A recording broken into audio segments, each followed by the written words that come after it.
Any comments to make about that, Adam?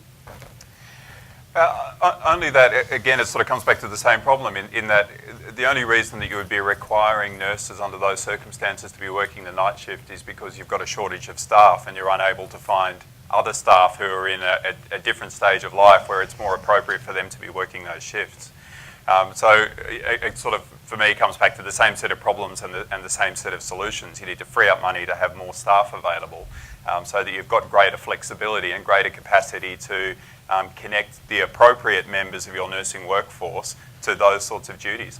I also understand that from what I've read, and again, I'm not sort of aware of all the specific detail, that one of the issues still in dispute with the enterprise bargaining agreement is about penalty rates for night work, and that's obviously something that also needs to be addressed if you want to make those night shifts attractive and also sufficiently rewarding for workers. They need to be remunerated accordingly. Thank you. I think this is exactly the outcome of the nurses as an average, as an ageing population base, and exactly why we have to attract younger nurses and retain nurses within Queensland Health as part of the workforce. Can I just raise one point? Adam made the comment about putting money into the preventative end. Can I say this? The acute end is here now. The chronic disease is here now. The issues we're facing about chronic disease is here now. So when you start pulling money out of the acute end, you need to be very cautious that you are actually pulling money out of treating people who have comorbidities and placing it in the preventative end. Certainly the balance must be struck, but I think it is simplistic simply to say take money out of the acute end and put it down there. That's a long-term strategy because over the next 5 to 10 years we're going to find ourselves facing significant issues: cardiovascular disease, diabetes, renal, obesity, the Indigenous population, mental health issues. They're here right now and we need to cope with them right here and now. The issue of a nurse at 60 years of age in Caboolture having to attend at night duty is a direct consequence of an ageing nursing population. And that can only be addressed by a policy and a process that engages younger nurses to move on through. The fact is that we have nurses who do have to take on that role at that age because the population of nurses is not able to cater or cope with the work that is required of them at this point in time without a younger cohort coming through. It just to me makes incredible sense that Queensland Health and any government must work with the QNU to develop a system whereby younger nurses are engaged and trained right through, not just in regard to the wards, but also specialised areas of nursing as well. And that's where we start to tackle the long-term concerns that we have in regard to chronic disease, ageing disease, and also the age of nurses as well. Thank you. Minister. This is an area where I think a lot of hard work needs to be done over the next couple of years in conjunction between the following people. Certainly HR people at a central office level, but particularly at a network level and a hospital level.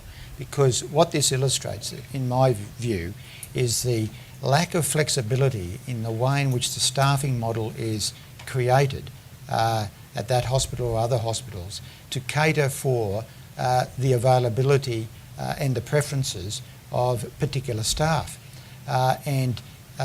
It ought to be there ought to be a far bigger role to the QNU and other representatives of other parts of the workforce in ensuring that the locally based workforce is able to engage in employment at the hospital or in the health services more along the lines of what is suitable for them. For people in their age, in their 60s, to be required to work at night shift when clearly they would prefer to work a day shift and a weekday shift as well, I just think is just not good enough. And I think one of the problems of Queensland Health in the past being so centrally driven with its HR policies that they don't look at what the opportunities are from the workplace up about how flexible you can start to be in making appropriate arrangements that suit different sorts of workers, different age groups of workers, what the personal and family circumstances are of workers. It's a big system, but I think it's lost its sensitivity, illustrated perhaps by other events that have happened, lost its sensitivity to crafting a workplace shift arrangements and working relationships that reflect the needs of workers in that particular area. And that's one shift I would like to see driven both centrally and through the networks when they're set up in 1 July. Thank you. Aidan. Yeah, thanks. I think Helen raises a very valid question, but I don't think it's unique to just nursing. I think what we're seeing with an ageing population is clearly we're not replacing ourselves. People are certainly, and the pressures, of course, with cost of living is, I think, intrinsically one of the reasons preventing us from replacing ourselves, which of course then creates this phenomenon known as the ageing population that is faced to Australia. I think it's and the problem, of course, as a result of that is you've got older people working at a later age, holding on to their jobs on one hand, and then on the other hand, when the younger people are trying to get the jobs, they can't access them, so it bites both ends. And in fact, there's some Liberal Party MPs that would probably like to see the age probably go up to 80 or 85 years old in the workforce. By the time I get there, I'll probably hit 80 and looking at retiring then in terms of where the policy tends to be heading.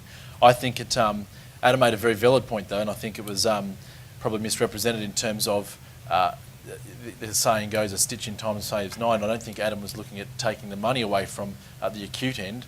I think it was actually saying we should be increasing the preventative end, because it's a vicious cycle and it needs a circuit breaker, because every dollar that you invest from a preventative point of view, you will undoubtedly save the dollar at the acute level. But if we concentrate only on the acute level, then we're going to get what we've always got, which is clearly unacceptable. So I think that's a very valid point that he makes. Simplistic as it is, that's as simplistic as it needs to be.